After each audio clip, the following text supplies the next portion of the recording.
오늘 말씀은 창세기 45장입니다. 5절부터 8절까지 말씀입니다. 창세기 45장 함께 읽어볼까요? 당신들이 나를 이곳에 팔았다고 해서 근심하지 마소서, 한탄하지 마소서. 하나님이 생명을 구원하시려고 나를 당신들보다 먼저 보내셨나이다. 이 땅에 2년 동안 흉년이 들었으나 아직 5년은 밭갈이도 못하고 추수도 못할지라. 하나님이 큰 구원으로 당신들의 생명을 보존하고 당신들의 후손을 세상에 두시려고 나를 당신들보다 먼저 보내셨나니 그런즉 나를 이리로 보낸 이는 당신들이 아니요 하나님이시라. 하나님이 나를 바로에게 아버지로 삼으시고 그 온 집의 주로 삼으시며 애굽 온 땅의 통치자로 삼으셨나이다. 아멘. 주임제교회 공동체가 이제 함께 하고 있는 이 말씀 묵상에 지금 이때의 순서가 주인공이 요셉입니다. 여러분, 요셉하면 떠오르는 이미지가 있어요. 요셉은 온전한 사람이다. 흠이 없는 사람이다.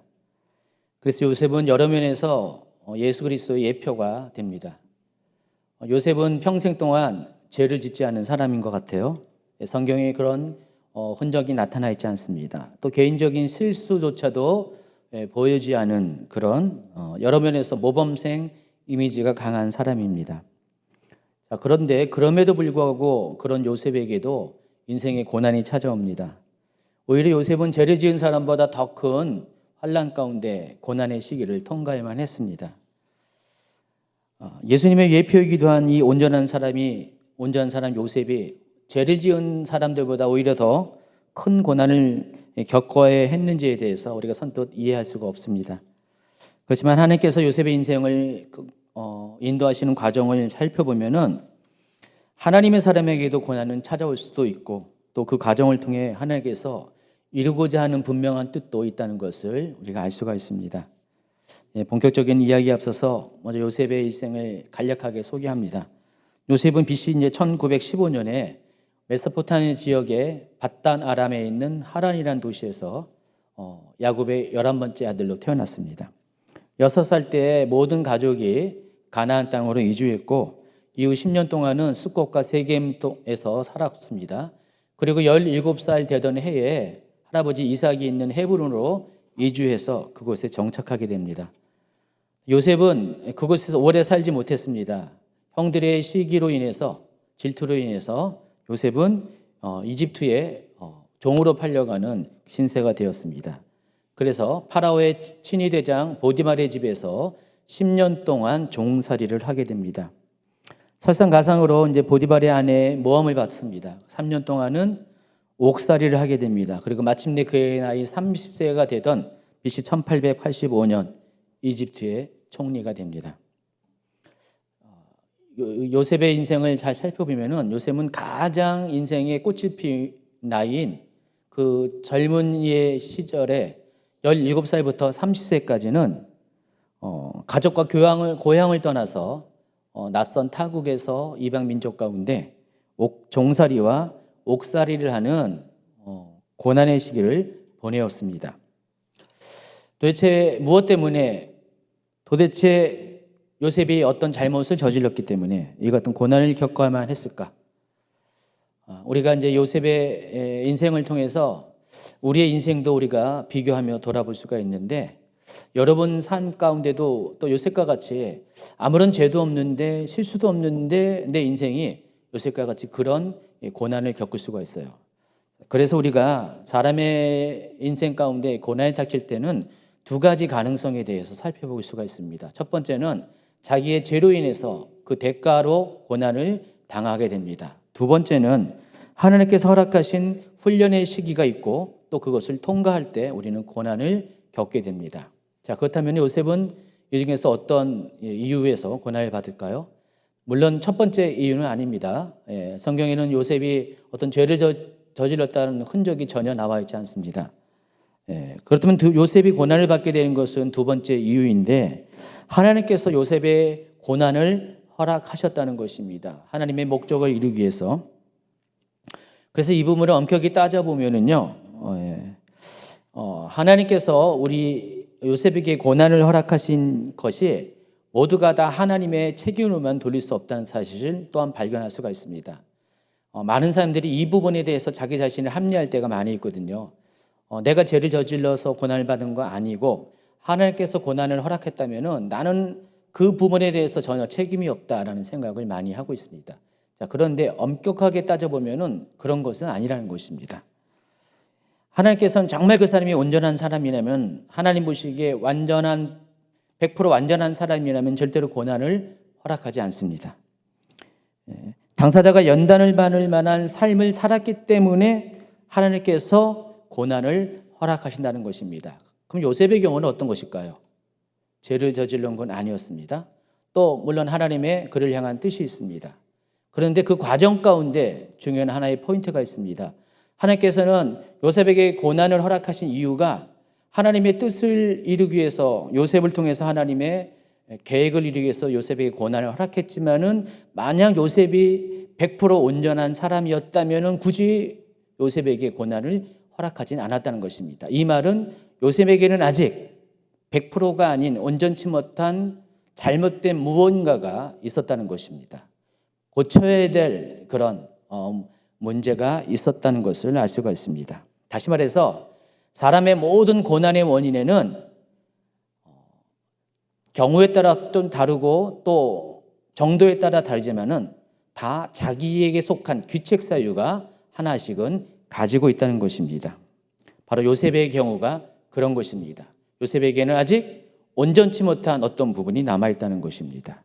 따라서 하나님께서 요셉에게 고난을 주신 이유는 요셉을 온전케 하기 위해, 그 온전함을 통해서 요셉을 향한 하나님의 선하신 뜻을 이루기 위해서 요셉에게 그러한 시간들을 허락하셨다는 것입니다. 그래서 여러분이 고난을 닥칠 때 점검을 해보셔야 돼요. 과연 이 고난이 무엇 때문에, 어떤 연유로 나에게 닥친 것인가? 나의 죄 때문인가? 만약 그것이 아닌 것이 명백하다면 그러면 하나님의 뜻이 있을 텐데, 하나님이 나에게 원하신 것이 무엇인가, 나를 향한 계획이 무엇인가를 진지하게 생각해 보면서 그 뜻을 이루는 데 방해되는 나의 안에 있는 아직 해결하지 못한 연약한 점, 온전치 못한 점, 부족한 점이 무엇인가를 진지하게 생각해 보아야 한다는 것입니다. 특히 하나님으로부터 쓰임받는 그릇의 크기에 따라서 이 연단의 시기와 또 강도가 달라진다는 사실도 여러분이 아셔야 됩니다. 하나님께서 적은 일에 쓰는 사람에게는 많은 강도의 연단을 주시지 않습니다. 그러나 크게 사용하지 않은 그런 사람에게는 큰 고난의 시기를 허락하실 때가 많이 있습니다. 하나님께서는 더 가치 있고 존귀한 일에 쓰임받는 사람일수록 그 연단을 통해서 더 온전히 필요하기 때문에, 온전한 마음이 필요하기 때문에 그와 같은 시기를 허락하신다는 것입니다. 그래서 하나님은 우리 안에 있는 모든 불순물이 사라질 때까지, 하나님의 계획을 방해하는 우리 속에 있는 부족한 점들이 완전히 우리 안에서 다 녹아 없어질 때까지 불같은 시험을 허락하신다는 것입니다. 자, 그런 측면에서 요셉은 비록 죄를 지은 사람도 아니었고 또 큰 실수를 한 사람도 아니었습니다. 그러나 요셉은 하나님의 계획 가운데 크게 쓰임받을 존재였기 때문에 그에게 조금이라도 남아있는 불순물이 있어서는 안 되기 때문에 하나님께서는 요셉의 삶 가운데 꼭 필요한 연단의 시기를 허락했습니다. 그것이 첫 번째 10년의 옥살이와 또 두 번째 3년의 감옥살이였습니다. 그래서 요셉은 이 두 번의 고난의 시기를 통과하면서 자기 속에 있는 정말 온전치 못한 것들을 완전히 제거해서 하나님 앞에 온전한 서로 바로 설 수가 있었다는 것입니다. 자, 그렇다면 요셉에게 있어서 아직 온전치 못한 점이 과연 무엇일까요? 고쳐야 할 점이 무엇일까? 그 생각을 해보시기 바랍니다. 요셉의 가장 큰 장점이 있어요. 두 가지가 있는데, 정직한 사람이라는 것입니다. 또 하나님 앞에 순결한 사람이라는 것입니다. 창세기 37장을 보면은 요셉이 어떤 사람인지를 미루어 짐작할 수가 있습니다. 창세기 37장 2절입니다. 야곱의 족보는 이러하니라. 요셉이 17세의 소년으로서 그의 형들과 함께 양을 칠 때 그의 아버지의 아내들 빌하와 실바의 아들들과 더불어 함께 있었더니 그가 그들의 잘못을 아버지에게 말하더라 그랬습니다. 자, 이 부분을 쉬운 성경으로 읽어보면 끝부분을 한번 같이 읽어보겠습니다.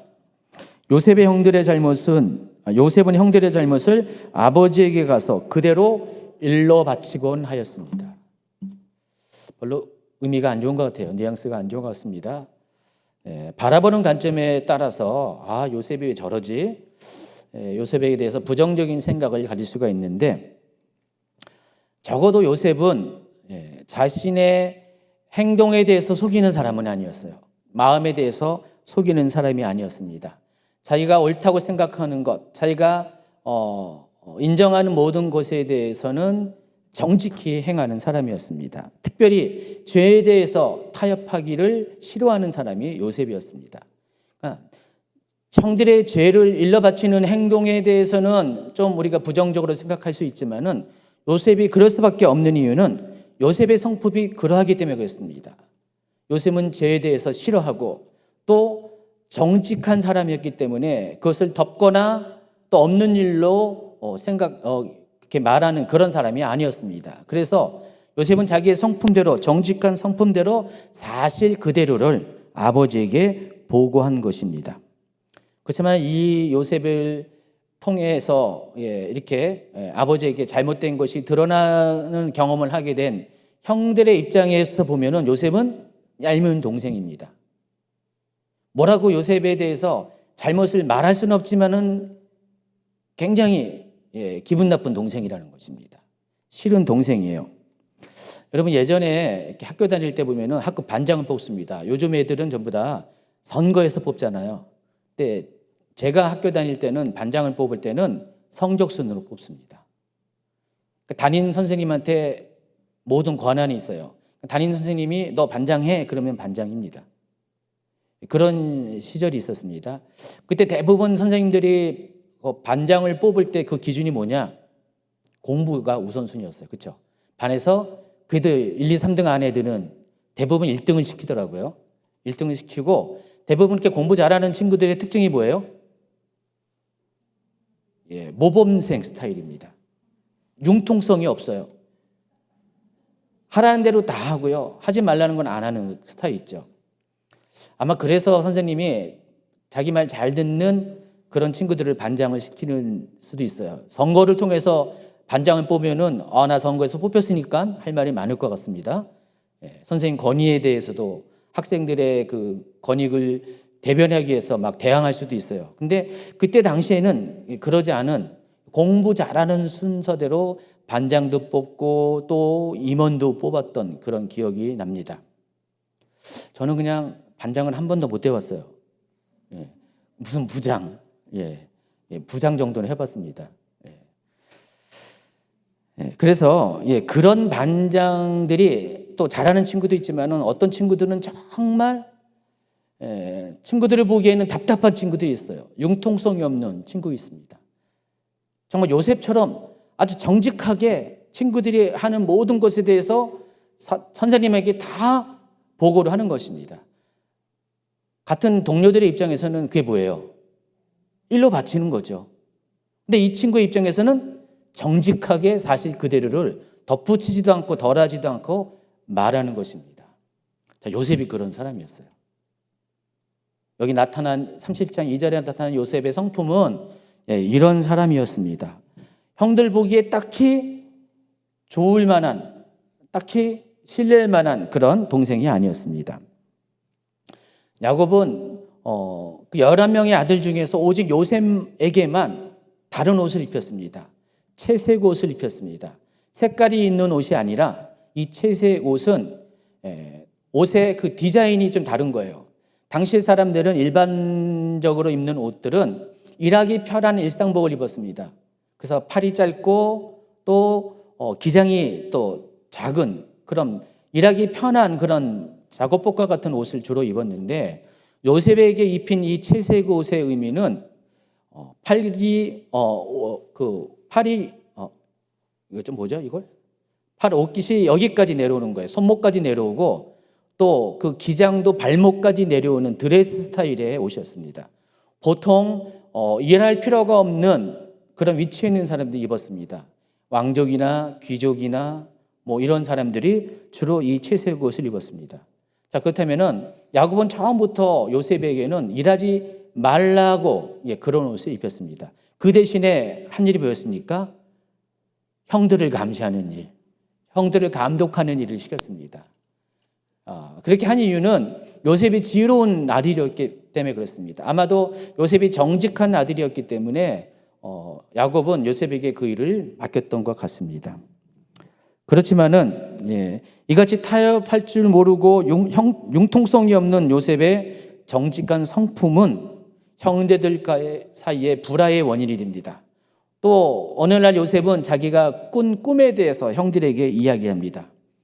이것이 기폭제가 되어서 발화제가 되어서 형들의 미움은 폭발을 하게 됩니다. 그리고 마침내 그 미움이 행동으로 옮겨져서 요셉을 종으로 팔게 하는 그런 사건이 벌어지게 됩니다. 요셉의 성품에 대해 알 수 있는 또 다른 한 예가 있습니다. 창세기 39장입니다. 창세기 39장에는 요셉이 이집트에 팔려가서 보디발의 집에 종살이를 하고 또 그가 감옥에 갇히는 이야기까지 기록이 되어 있습니다. 그래서 그 내막이 자세히 기록되었습니다. 창세기 39장 6절 7절입니다. 주인이 그의 소유를 다 요셉의 손에 위탁하고 자기가 먹는 음식 외에는 간섭하지 아니하였더라. 요셉의 용모가 빼어나고 아름다웠더라.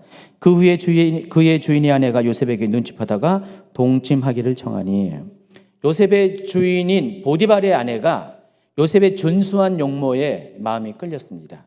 그래서 끊임없이 요셉에게 동침할 것을 요청합니다. 자, 그런데 요셉은 그 여인의 요청을 들을 수가 없습니다. 왜냐하면 요셉은 하나님 앞에 순결한 삶을 살기로 결단을 한 사람이었기 때문에 그랬습니다.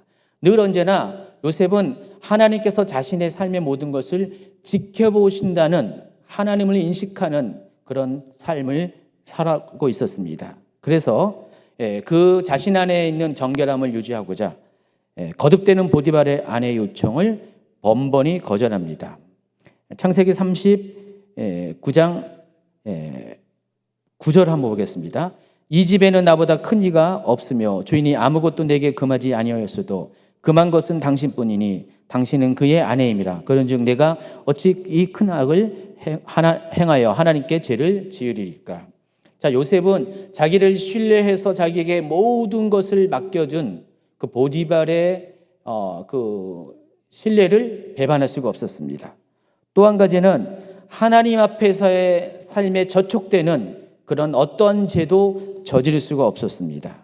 이 같은 요셉의 순결한 성품은 결국 그로 하여금 감옥에 갇히는 결과를 가져오게 합니다. 그래서 우리가 이 장면만 살펴보면은, 이 당장 겉으로 드러난 일의 결과만 보면은 우리가 정직하고 순결한 것이 뭐 인생에 그렇게 도움이 되지 않을 것이라는 생각을 해볼 수가 있어요. 왜냐하면 요셉은 정직함 때문에 형들에게 미움을 받아서 팔려갔고, 또 순결함을 유지하려고 하는 그런 고집 때문에 감옥에 갇히는 꼴을 당하게 되었기 때문에 그렇습니다. 그래서 이것이 인생을 살아갈 때 오히려 단점으로 나타내 보일 수가 있습니다. 그러나 최종적인 그 도착점에 보면은 요셉은 자신 안에 있는 이 정직함과 순결함 때문에 하나님 앞에 쓰임 받아서 하나님의 놀라운 일을 하는 사람이 됩니다. 하나님이 요셉을 사용한 이유는 다른 것이 아니라 그의 안에 있는 정직함과 순결한 성품 때문에 그를 일찍이 택해서 그를 사용하셨기 때문입니다. 그래서 하나님은 어릴 적부터 이와 같은 요셉을 지켜보셨던 것 같습니다. 아버지 야곱도 그랬던 것처럼 하나님도 요셉의 이와 같은 면을, 성품을 지켜보면서 그 같은 성품을 가진 요셉을 사용하고자 뜻을 정하셨던 것입니다. 자, 그런데 요셉이 이와 같은 자기 장점을 살려서 하나님의 나라에 쓰임을 받기 위해서는요, 아직 그가 그 요셉 안에 있는 해결하지 못한, 온전치 못한 부분들을 온전케 하는 과정들이 필요했습니다.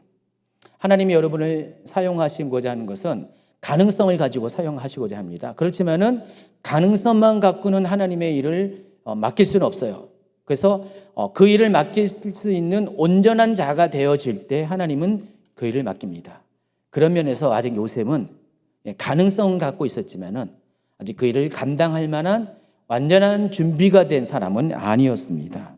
그래서 하나님은 그와 같은 요셉을 훈련시키고 연단시킴을 통해서 요셉 안에 있는 빼내야 될 것들을 빼내버리고 또 강화될 것을 강화시키는 그 시간으로서 10년의 옥살이와 3년의 감옥살이를 허락했다는 것입니다. 요셉은 17살에 이집트에 끌려가서 27세가 되기까지 10년 동안을 보디발의 집에서 종살이를 합니다.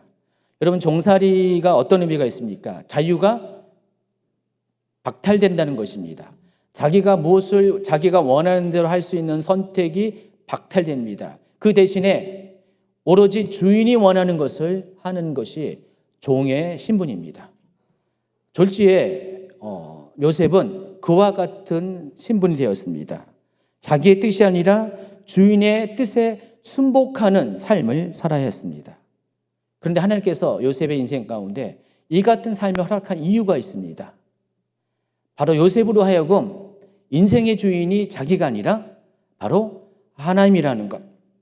요셉의 삶이 더 이상 자기가 원하는 삶이 아니라 하나님의 주권하에서 주인 되신 하나님이 원하시는 그러한 삶을 살아가기를 원하는 것이 하나님의 뜻이었습니다. 자, 그래서 이것을 가리켜서 로드십이라고 해요. 주인 되신 하나님 앞에 순복하는 그런 삶, 이게 로드십입니다. 이 로드십을 갖추기 위해서 하나님께서 그에게 10년간의 종살이를 허락하셨다는 것입니다. 더 이상 자기 생각대로 사는 것이 아니라 하나님 뜻에 완전히 순복되는 것은 자기가 실제로 종의 삶을 겪어봐야지만은 터득할 수가 있는 거고 확실히 몸으로 체험할 수 있는 것이기 때문에 그렇다는 것입니다. 하나님께서 요셉을 향한 원대한 계획이 있었고 만약에 하나님께서 요셉을 그냥 평범한 사람으로 사용할 때는 이와 같은 고난을 주실 필요도 없어요. 그렇지만은 하나님의 사용 목적이 요셉을 통해서 만민을 구원하는 것이었기 때문에 또 하나님의 구속사의 역사를 계승하는 자가 되게 하기 위함이기 때문에 하나님께서는 요셉 안에 갖춰져야 될 모든 것들이 갖춰지도록 이러한 시간을 허락할 수밖에 없었다는 것입니다. 그래서 요셉이 겪은 10년의 종살이는 자기의 삶의 주권이 자기가 아닌 내 삶의 주인 되신 하나님께 있음을 인정하고 순복을 배우는 훈련의 시기였습니다. 이것이 바로 10년의 종살이를 허락하신 하나님의 뜻입니다. 자, 그런데 표면적으로 보면은 보디발의 요셉의 주인이었죠. 그렇지만은 사실 내용을 보면은 보디발은 요셉을 종으로 대하지 않았어요. 모든 것에 있어서 요셉에게 종의 신분인 요셉에게 다 맡겼다는 것입니다. 창세기 39장 2절 이하를 한번 볼까요? 여호와께서 요셉과 함께 하심으로 그가 형통한 자가 되어 그의 주인 애굽 사람의 집에 있으니 그의 주인이 여호와께서 그와 함께 하심을 보며 또 여호와께서 그의 범사에 형통하게 하심을 보았더라. 요셉이 그의 주인에게 은혜를 입어 섬김에 그가 요셉을 가정 총무로 삼고 자기의 소유를 다 그의 손에 위탁하니 그가 요셉에게 자기의 집과 그의 소유물을 주관하게 한 때부터 여호와께서 요셉을 위하여 그 애굽 사람의 집에 복을 내리심으로 여호와의 복이 그의 집과 밭에 있는 모든 소유에 미친지라. 같이 있습니다. 6절입니다. 주인이 그의 소유를 다 요셉의 손에 위탁하고 자기가 먹는 음식 외에는 간섭하지 아니하였더라. 그러니까 6절을 보면은 보디발은 자기가 먹는 음식 외에는 요셉에게 모든 정권을 일임했다는 것을 알 수가 있습니다. 이 사실을 보면 엄밀히 따지면은 요셉은 종살이한 게 아니죠. 그런데 요셉에게는 한 가지 결정할 수 없는, 자기 스스로 결정할 수 없는 중요한 것이 있었어요.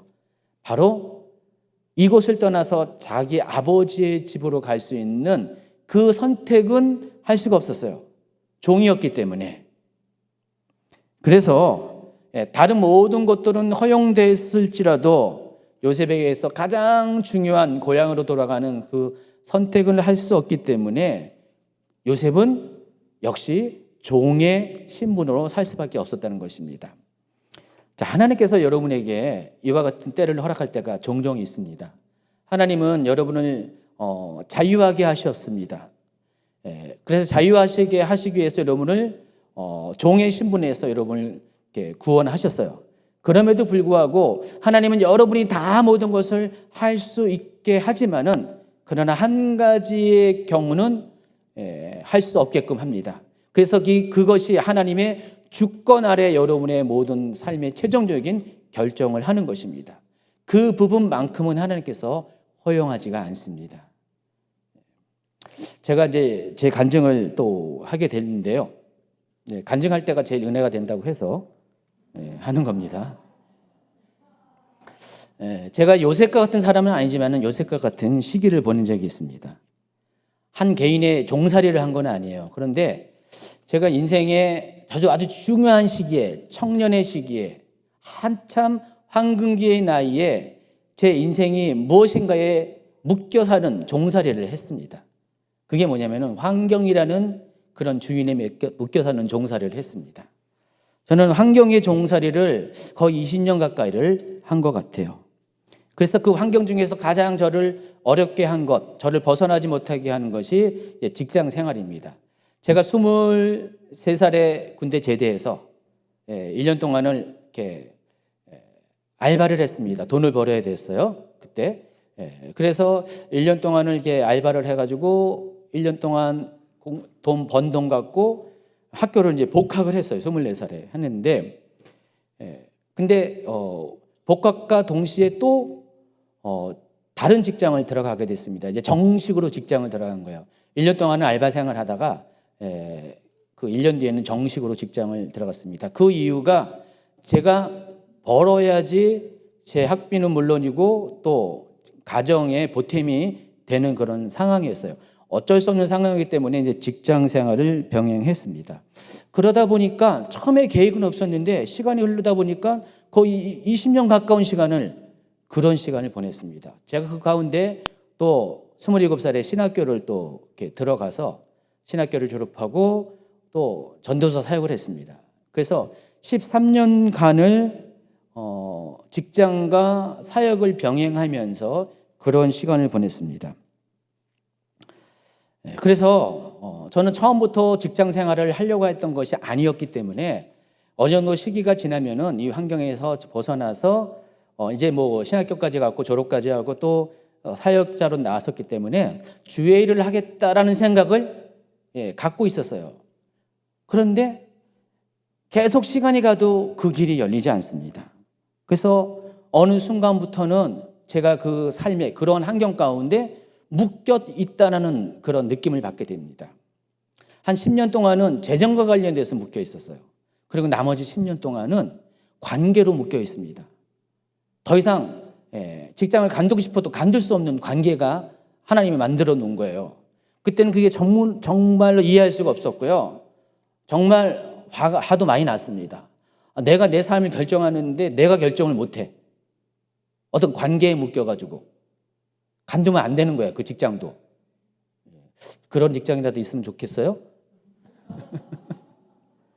근데 한번 여러분 그런 직장에 들어가 보세요. 간두고 싶어도 간둘 수 없는 직장에, 어쩔 수 없이 다녀야 되는 직장에 한번 들어가 보시기 얼마나 힘드는지. 그래서 저는 요셉의 경우처럼 10년간은 그와 같은 여기 종살이와 같은 뭐 종의 신분들은 뭘 했다는 게 아니라 내가 원하는 선택을 할 수 없는 묶여있는 그런 삶을 살아가게 됐다는 것입니다. 그래서 늘 언제나 이 부분에 대한 무거운 짐을 가지고 살았어요. 마음을 누르고 있는 이 어깨를 누르고 있는 이 짐을 가지고 10년, 20년의 삶을 버텨내만 했다는 것입니다. 정말로 이렇게 싫었어요. 빨리 벗어나고 싶었는데 어느 날 하나님께서 벗어나게 하시더라고요. 순식간에 하나님의 그 때가 되니까 하나님이 벗어나게 하더라. 그동안은 제가 스스로 벗어나려고 많이 노력을 했거든요. 이 방법 저 방법을 혼자서 생각해보고 실행해보기도 했는데 번번이 시도도 안 되고 또 아무것도 되어지지 않았는데 하나님의 때가 되니까 하나님께서 스스로 그 일을 만들어 가시더라고요. 어느 날 이제 제가 이제는 정말 하나님께서 나를 이제 전적인 사역자로 부르시는 그때가 됐다는 것을 이제 직감을 했습니다. 그래서 그 해에 이제는 이제 하나님께서 나를 놓아주실 것이다라는 생각을 하고 있었는데 그 생각밖에 안 하고 있었는데 근데 갑자기 저를 붙잡고 있는 직장의 상사가 어느 날 갑자기 저보고 그러는 거예요. 너도 이제는 목회를 해야 되지 않겠니? 그전에는 절대로 제가 떠넘은 배신이었어요. 근데 갑자기 뭐 저를 자르라는 것도 아니었어요. 그냥 너도 이제는 목회를 해야 되지 않겠니? 그 한마디에 다 풀어졌어요. 그래서 제가 석 달 동안 마무리를 하고 직장을 20년 만에 이제 마무리를 하고 그 다음 해부터는 풀타임 사역자로 나갈 수가 있습니다. 그때가 2007년이었어요. 그러니까 2006년까지는 제가 그렇게 살아왔다는 것입니다. 그래서 제가 돌이켜 보니까 하나님께서 저에게 필요했기 때문에 그 시간을 허락했다는 것을 알 수가 있습니다. 왜냐하면은 저도 요셉과 비슷한 좀 면이 있어요. 요셉처럼 이렇게 멋있는 사람은 아니어도 요셉과 같은 그런 비슷한 모습이 저에게도 있었다는 것입니다. 요셉과 같은 유형의 사람들에게 나타난 특징이 있어요. 어떤 유형이냐면은 아까 말씀드린 정직하다고 그랬죠. 자신을 정직하다고 생각하는 사람들이 좀 많이 있어요. 나는 뭐 이렇게 사고도 안 쳤고 문제도 없이 자라났어. 실은 제가 그랬거든요. 제가 어릴 때부터 저도 거의 이렇게 공부를 잘하는 모범생 수준은 아니었지만은 말썽을 안 일으키는 모범생이었어요. 저희가 이제 집안에 이제 누나가 넷이고 막내로 형제 쌍둥이입니다. 근데 저하고 형은 사고를 안 쳤어요. 그래서 항상 저희 누나들이 동생들 자랑을 많이 했어요. 우리 동생은 뭐 사고도 안 치고 이날이니까 말썽도 안 부리고 부모님 속상하기도 안 하고 또 공부도 조금 잘하고 뭐 그런 거 있잖아요. 그래서 늘 언제나 자랑거리가 됐었어요. 제가 그렇게 살아왔거든요. 적어도 고등학교 때까지는 이렇게 살아왔습니다. 아무런 문제 없이 부모님 앞에 마음 상하게 하는 일 없이 이렇게 그냥 평범하고도 좀 이렇게 안정된 삶을 살았어요. 자, 이런 사람의 특징이 뭐냐면은 내가 사고 치는 삶을 살지 않았기 때문에 늘 자신은 온전하다는 착각에 빠질 때가 있어요.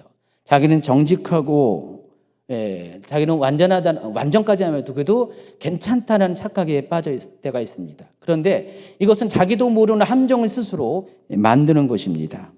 의도치 않게 자기 자신을 신뢰하는 거예요. 여러분, 자기 자신을 신뢰하는 그 비율만큼 우리의 모든 신뢰는 하나님께 가야 되는데 자기 자신을 신뢰하다 보니까 하나님을 신뢰하는 것이 반비례 현상이 생기게 된다는 것입니다. 겉으로는 아무도 몰라요. 그 사람이 정말 교회도 다니고 신앙생활도 잘하기 때문에 아무런 문제 없어 보입니다. 모범생으로 보입니다. 그러나 그 내면 안에는 자기도 모르는 교만이 자라고 있다는 것입니다.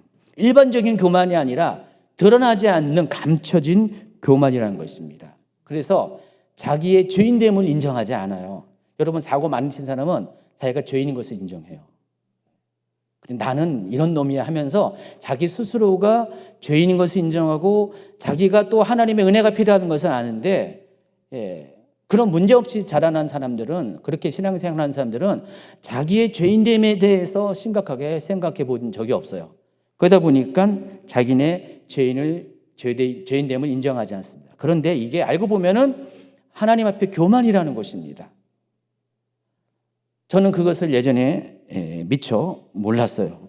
몰랐지만은 시간을 통과하면서, 여러 가지 힘든 시간을 통과하면서 내 속에 있는 역시 요셉과 같이 마찬가지로 불순분들이 올라오게 되더라고요. 여러분, 고난이 닥치면은 우리에게 이렇게 드러나는 것이 있습니다. 평안한 시대에는 다 잠겨 있었던 것들이 막 흔들리는 시간이 되면 밑에서부터 가라앉은 것들이 위로 올라옵니다. 속에 있었던 쌓였던 분노가 올라오고요. 자기 사랑하는 자기 애들이 올라오고요. 막 그런 것들이, 자기 욕심들이 막 올라옵니다. 평범한 때는 이런 것들이 감춰져 있어요. 차라리 그냥 문제가 많았던 사람들은 처음부터 드러나 있기 때문에 이것 때문에 스스로 교만해질 필요가 없는데, 그렇지 않은 사람들은 잠겨져 있다가 때가 돼서 이런 것들이 환경이 바뀌면 확 드러나요. 알고 보면은 이 사람도 역시 문제가 있었다는 것입니다. 저 또한 그런 사람이었습니다. 그래서 제가 살펴보니까 제가 사람들에게 잘 순복하지 못하는 그런 성격의 사람이었어요. 한마디로 고집이 많았습니다. 그렇게 안 느껴지나요? 느껴져요? 지금도 느껴진다면 예전에는 아주 더 심했던 거예요. 저는 정말 이렇게 다른 사람에게 잘 순복을 못하는 고집이 있었습니다. 근데 이 고집이 사람에게만 그런 것이 아니라 하나님에게도 역시 마찬가지입니다. 제 안에 버려야 될 것이었는데 요셉도 비슷한 것 같아요. 요셉과 같은 사람에게도 그런 것이 있었다는 것입니다. 아마 요셉은 종살이 하기 전에는 자신 안에 이런 면이 있다는 것을 전혀 생각하지 못했을 것이에요. 자기는 문제 없다는 생각을 했을 것입니다. 그래서 요셉의 행동을 보면은 무척 당당합니다. 자신의 행동에 대해서 당당한 사람의 특징이 뭐냐면은 바로 자신의 이와 같은 면을 바라보지 못하는 사람이라는 것이에요. 그래서 요셉이 이제 꿈 얘기를 하잖아요. 이 꿈 얘기를 듣고 형들이 전부 다 화가 납니다. 분노합니다. 근데 요셉 자신은 아무렇지도 않은 거예요, 이게. 요셉의 지혜로운 아들이라고 했잖아요. 그럼 이 뜻이 이 꿈이 무엇을 의미한지를 요셉도 벌써 알았을 거 아닙니까? 근데도 제가 요셉이라면 형들 생각해가지고 혼자서만 감추고 그냥 그 얘기를 할 거예요. 마음속에 이제 간직하고 있을 것인데 요셉은 마치 자랑하듯이 막 그 얘기를 합니다. 물론 자랑한 것은 아니에요. 요셉의 그 성격의 특징, 성품 특징이 그냥 있는 그대로 정직하게 말하는 거예요. 그러고 보니까 저도 좀 이걸 많이 닮았어요. 제가 옛날에 별명이 투명유리였어요. 뭘 못 숨겨. 있는 걸 다 말해야 돼요. 악이 있어서 말하는 게 아니에요. 누구 잘못되라고 말하는 건 아닌데 그냥 있는 사실 그대로를 막 얘기하는 습관이 있어요. 제가 최 목사님 때문에 좀 사람이 된 케이스인데 예전에는요 막 자매들에게도 막 그 얘기를 하는 거예요. 그냥 실제로 있는 것 그대로 얘기해요. 가령 뭐 이렇게 그 자매가 체중이 많이 나가면 왜 뚱뚱해? 왜 팔뚝이 굵어? 뭐 그런 얘기. 어떻게 감히 그런 얘기를 할 수가 있습니까? 근데 저는 그때 나는 정직하기 때문에 사실 그대로 얘기하는 거야. 그렇게 살 때가 종종 있었어요. 근데 최 목사님이 가르쳐 주죠. 그건 정직한 게 아니다. 남을 배려하지 못하는 것이다. 요셉이 그런 사람이었어요. 요셉이 이와 같은 모습으로 이렇게 행동하니까 형들이 싫어할 수밖에 없죠. 그래서 요셉은 자기 자신을 잘 몰랐던 것 같아요. 자신을 몰랐기 때문에 형들 앞에 당당하게 자랑질하는 건 아니지만은 형들 앞에 당당하게 있는 사실 그대로를 얘기했다는 것입니다. 그러나 이것은 요셉이 미처 발견하지 못한 요셉 안에 있는 자신도 모르는 교만이라는 것입니다. 비록 하나님 앞에서 죄는 아니었지만은 겸손의 옷을 입지 않은 정직은 타인의 마음을 아프게 하는 것이기 때문에 이것 또한 하나님 앞에 죄라는 것을 요셉은 이해하지 못했다는 것입니다. 자, 이와 같이 정되지 않은 그 요셉 안에 있는 정직함은 결국 요셉의 인생 가운데 고난의 시기를 스스로 초래하게 만들었다는 것입니다. 그래서 이 같은 요셉의 행동을 가리켜서 요셉 증후군이라고 말할 수가 있어요. 요셉 신드롬입니다. 요셉같이 하나님 앞에나 사람 앞에 자신은 떳떳하고 당당하다고 반응하는 그런 행동 유형을 가진 사람을 요셉 증후군에 빠진 사람이 있습니다. 아마 여러분 중에서 여러 그런 분이 계실 겁니다. 어떤 분들은 자기의 어떤 종교적인 신앙적인 그 거룩한 습관을 그와 같은 것으로 착각할 때가 있어요. 나는 열심히 규칙적으로 말씀을 읽고 묵상하고 통독하고 매일매일 기도하고 예배는 한 번도 빠지지 않고, 그러니까 교회 안에서 그 신앙생활의 모습을 보면 모범생이에요. 학급 반장 수준입니다. 그래서 정말 이렇게 교회에서 그런 분을 계속 이것저것 시키잖아요. 셀리더도 시키고 무슨 봉사하는 팀장도 시키고 열심히 잘 감당해요. 그래서 사람이 보기에도 그렇고 나 자신이 보기에도 나는 정말 문제가 없다라는 생각, 나는 모범적인 신앙이라는 생각을 할 때가 많이 있잖아요.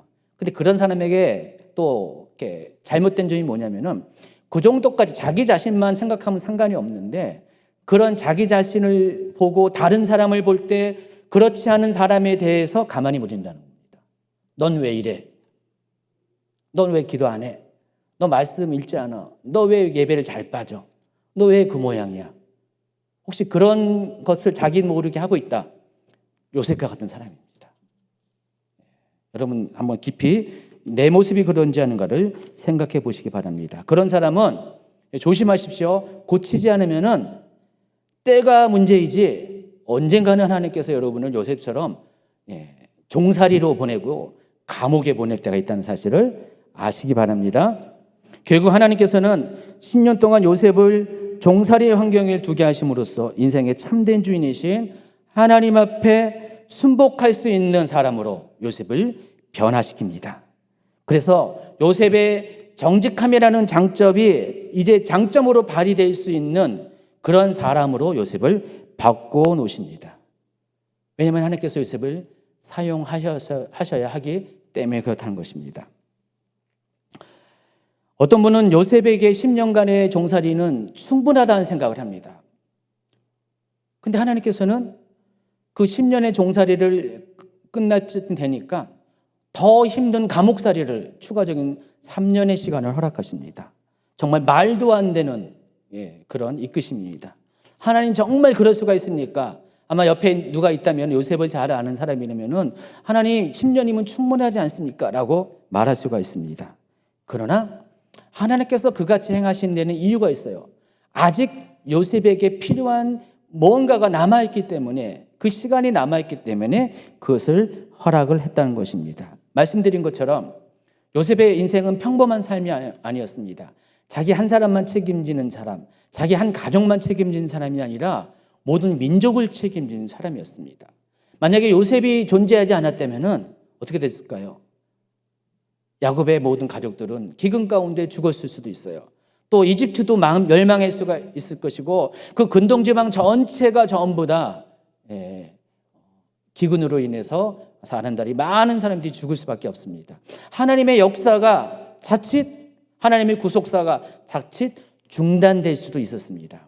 하나님은 그 아주 중요한 시기에 요셉을 세워서 그 모든 사람을 살리는 한 사람으로 요셉을 세웠다는 것입니다. 자, 이 같은 요셉의 사명이 막중하기 때문에 하나님께서는 요셉에게는 0.0001%라도 아직 부족한 그것이 허용되어서는 안 된다는 것입니다. 이것이 요셉의 인생에 있어서 감옥살이가 필요했던 이유라는 것입니다. 하나님께서는 이제는 종살이를 통해서 하나님께 순복하는 법을 요셉에게 가르쳐 줬고요. 이제 감옥살이를 허락하심을 통해서 두 가지를 요셉이 배우게 합니다. 첫 번째는 그럼에도 불구하고 끝까지 하나님을 신뢰하는 법을 배우게 하십니다. 또한 하나님의 온전하신 뜻이 무엇인지를 명확히 알고 이해하는 사람으로 요셉을 만들어 가십니다. 여러분 마태복음 5장 8절에는 이런 말씀이 있습니다. 마음이 청결한 자는 복이 있나니 그들이 하나님을 볼 것이요. 여러분 하나님을 본다는 것은 하나님의 마음과 뜻을 안다는 것입니다. 하나님의 얼굴을 본다는 것이 아니라 하나님의 모든 것들을 알게 된다는 것을 의미합니다. 하나님이 어떤 생각을 품고 있는지, 어떤 마음이신지를, 나를 향한 하나님의 마음과 생각, 또 이 세상을 향한 하나님의 계획이 무엇인지를 아는 것을 말하는 것입니다. 마음이 청결한 자에게만 하나님께서 자신을 드러내 주신다는 것입니다. 그래서 이미 요셉은 그 안에 있는 장점 중에 하나인 순결한 마음을 통해서 하나님을 어느 정도 아는 사람이었어요. 그리고 종살이 10년을 통해서 어쩌면은 99.9%까지 요셉은 하나님이 원하는 그 기준에 도달한 사람이 되었을 것입니다. 그래서 요셉에게 3년의 감옥살이 주어졌을 때 요셉은 원망하지 않았어요. 불평하지 않았어요. 여전히 그것을 순복할 줄 아는 그런 사람이었습니다. 그렇지만은 하나님께서 기회가 있음에도 불구하고 요셉을 계속해서 감옥에 머무르게 하신 이유가 있습니다. 아직 0.001%의 그것이 처리되지 않았기 때문에 그렇다는 것입니다. 여러분 순도 99.99%의 금을 가리켜서 순금 또는 정금이라고 부릅니다. 어떤 분들은 그 99.99%를 정금, 100%를 순금이라고 했는데 일반 보석 업계에서는 순금이나 정금으로 같은 단어로 표현합니다. 같은 의미로 표현합니다. 그러니까 사람의 방법으로 100%의 순금을 만들 수는 없대요. 99.99%가 최고라는 것입니다. 그러나 하나님의 기준에는 그렇지 않습니다. 하나님이 원하신 것은 99.99%가 아닙니다. 100%입니다. 여러분, 아무리 작은 믿음일지라도 99.99%의 믿음이 하나님의 역사를 일으키지 않습니다. 100%의 믿음이 하나님의 역사를 일으킵니다. 하나님의 방식은 언제나 100%예요. 하나님은 100%의 온전한 헌신, 온전한 믿음을 원한다는 것입니다. 자, 그런데 요셉이 감옥에 갇히기 전까지는요, 99.99%였다는 것입니다. 그 전에는 더 형편이 없었겠죠. 근데 감옥에 갇히기 전에 종살이를 하면서 하나님 앞에 순복하는 법을 배워가면서 99.99%까지는 요셉은 거기까지는 도달했습니다. 그러나 100%는 아니었기 때문에 하나님 그 마지막 0.01%를 채우기 위해서 요셉에게 3년간의 감옥살이를 허락했다는 것입니다. 그래서 요셉이 3년의 감옥살이를 마치고 나올 때 요셉의 모든 행동들을 보면은 요셉이 이제야 비로소 100% 온전한 사람이 되었다는 것을 우리가 알 수가 있습니다.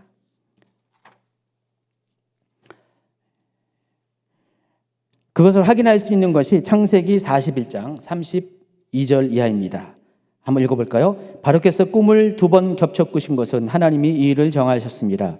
하나님이 속히 행하시리니 이제 바로께서는 명철하고 지혜 있는 사람을 택하여 애굽 땅을 다스리게 하시고 바로께서는 또 이같이 행하사 나라 안에 감독관들을 두어 그 7해 풍년에 애굽 땅의 5분의 1을 거두오되 그들로 장차 올 풍년의 모든 곡식을 거두고 그 곡물을 바로의 손에 돌려 양식을 위하여 각 성읍에 쌓아두게 하소서. 이와 같이 그 곡물을 이 땅에 저장하여 애굽 땅에 임할 7해 풍년의 흉년에 대비하시면 땅이 이 흉년으로 말미암아 망하지 아니하리라.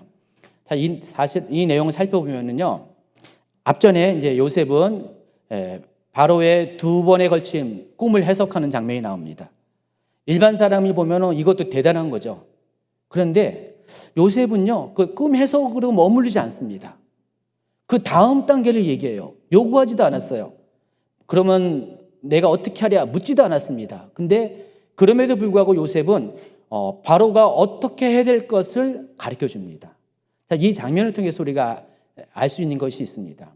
요셉은 바로의 꿈만 해석할 뿐만 아니라 하나님께서 어떻게 이 세상을 다루어 가신지, 어떻게 이 세상을 운영해야 되는지, 또 그런 하나님의 계획 가운데 우리가 무엇을 어떻게 해야 될지조차도 아는 그런 사람이었다는 것입니다.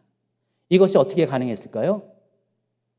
하나님의 얼굴을 보는 자가 되었기 때문에 그렇습니다. 그 전에는 하나님에 대해서 요셉은 완벽하게 알지 못했어요. 적어도 17살 되던 해에는 하나님에 대해서 어슴풀이 알았습니다. 자신을 향한 하나님의 뜻에 대해서 일부분만, 큰 틀에서만 알았던 사람이었습니다.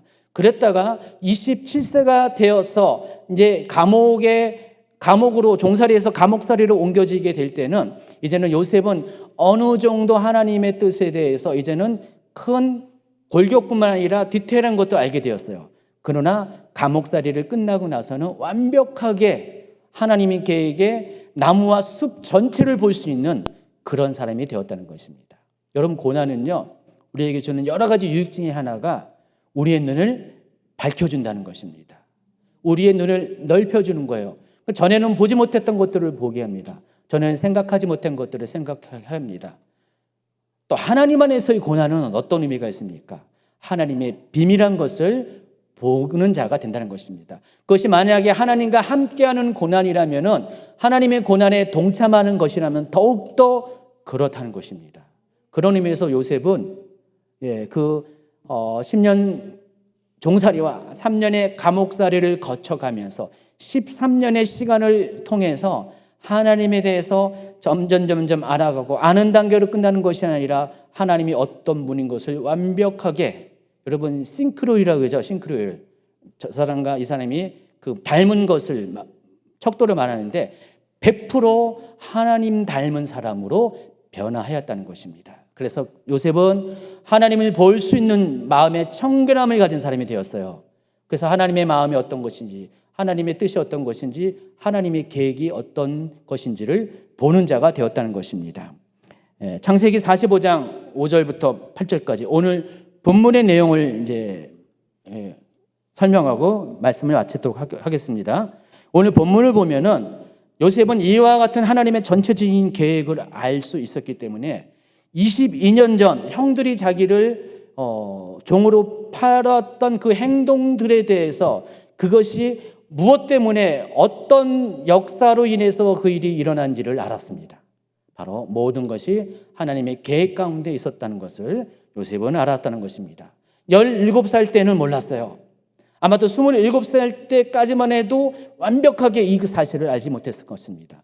그러나 30살이 되었을 때, 이제 완전히 하나님의 훈련의 시간이 다 종료되었을 때 요셉은 비로소 모든 것들의 처음과 마지막에 되어질 것들을 다 알게 되는 사람이 되었다는 것입니다. 그래서 요셉은 형들에 대해서 이와 같이 온유한 자로서 반응할 수가 있었다는 것입니다.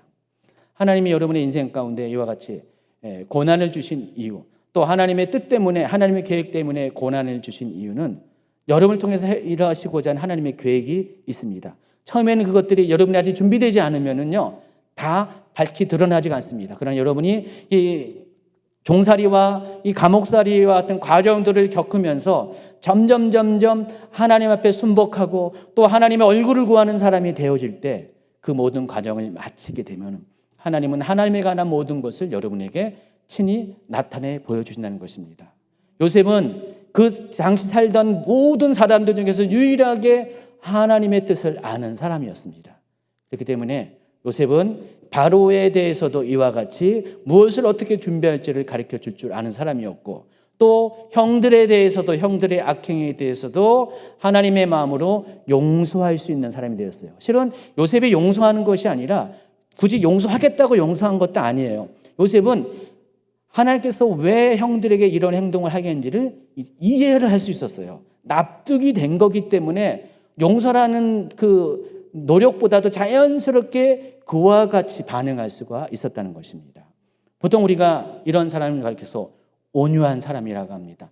관대한 사람이라고 합니다. 타인에 대해서 이와 같이 따뜻하고 부드럽게 대하는 사람을 온유한 사람이라 하는데, 여러분, 온유한 사람이 되는 비결은 다른 것이 아니라 많은 것을 알 때 온유할 수가 있습니다. 온유는 결국은 상대방에 대한 이해가 그 사람을 하여금 온유한 자가 되게 합니다.